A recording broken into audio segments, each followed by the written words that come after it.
This is Kolkata TV's podcast news. আপনারা শুনছেন পডকা।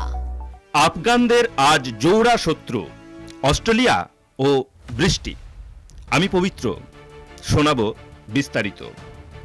আরও একটি আইসিসি ইভেন্টের সেমিফাইনালে ওঠার সুযোগ আফগানিস্তানের সামনে। আরও একবার তাদের পথের কাঁটা অস্ট্রেলিয়া। 2023 ওয়ানডে বিশ্বকাপে এই দুই দলের ম্যাচের কথা কারো ভোলার নয়। অজিদের প্রায় পেরে ফেলেছিল আফগানরা, কিন্তু কোনো এক গ্লেন ম্যাক্সওয়েলকে দিয়ে ক্রিকেট দেবতা সেদিন সর্বকালের সেরা ওয়ানডে ইনিংসটি খেলিয়ে নেন। চ্যাম্পিয়ন্স ট্রফিতেও তাই বারবার ম্যাক্সওয়েলের কথা চলে আসছে। আফগান অধিনায়ক হসমতুল্লাহ শাহেদি কিন্তু বলছেন তাদের খেলা একজনের বিরুদ্ধে নয়, পুরো অস্ট্রেলিয়ার দলটার বিরুদ্ধে।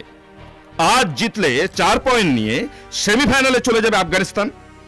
অস্ট্রেলিয়া হারলেও সেমিতে যাওয়ার ক্ষীণ সম্ভাবনা থাকবে।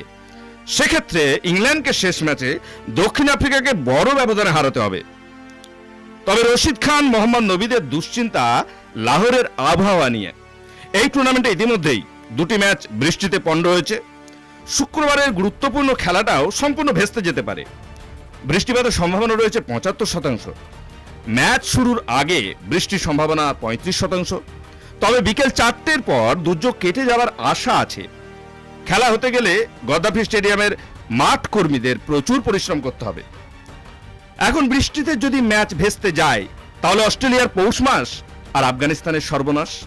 কারণ 4 পয়েন্ট হয়ে যাবে স্টিভ স্মিথের। অন্য ম্যাচে কে জিতলো না জিতলো তাতে পার্থক্য হবে না, কিন্তু সেক্ষেত্রে রশিদ খানদের আশায় থাকতে হবে যেন প্রোটিয়াদের বড় ব্যবধানে হারায় ইংল্যান্ড। শুনুন পডকা রাত দিন 7 দিন।